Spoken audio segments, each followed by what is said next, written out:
இன்றைய வானிலை தொடர்பான தகவல்களை அறிந்து கொள்வதற்காக வளிமண்டலவியல் திணைக்களத்தின் வானிலை அதிகாரி முகமது சாலிஹினுடன் தொலைபேசி ஊடாக தொடர்பினை ஏற்படுத்தியுள்ளோம். வணக்கம். வணக்கம் கிருஷாந்த் ராஜ். பிற்பகல் அல்லது மாலை வேளைகளில் இடியுடன் கூடிய மழை பெய்து வருவதற்கான வாய்ப்பு இன்று குறைவாக காணப்படுகின்றது.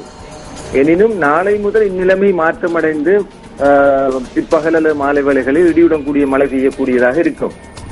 இதேவேளை சப்ரகமுவ மாகாணத்தின் சில இடங்களிலும் காலி களுத்துறை மாவட்டங்களிலும் பிற்பகல் அல்லது மாலை வேளைகளில் மழை அல்லது இடியுடன் கூடிய மழை பெய்யக்கூடும்.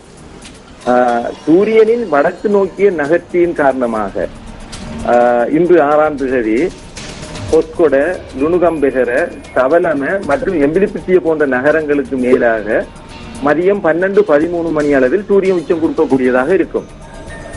கடல் பிராந்தியங்களை பொறுத்தவரையில் நாட்டை சூழ உள்ள கடல் பிராந்தியங்களில் பிற்பகல் அல்லது இரவு வேளைகளில் மழை அல்லது இடியுடன் கூடிய மழை பெய்யக்கூடும். மேற்கு தெற்கு கடல் பிராந்தியங்களிலும் காலை வேளைகளில் சிறிதளவு மழை பெய்யக்கூடும். காற்று தென்மேற்கு திசையிலிருந்து வீசக்கூடும். காற்றின் வேகம் மணித்தியாலத்துக்கு 20 முதல் 30 கிலோமீட்டராகவும் காணப்படும். இடியுடன் கூடிய மழை பெய்கின்ற வேளைகளில் தற்காலிகமாக காற்றின் வேகம் அதிகரித்தும் காணப்படும்.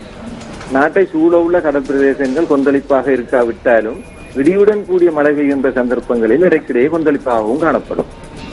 நன்றி அந்த வானிலை தொடர்பான தகவல்களை வழங்கியமைக்கு.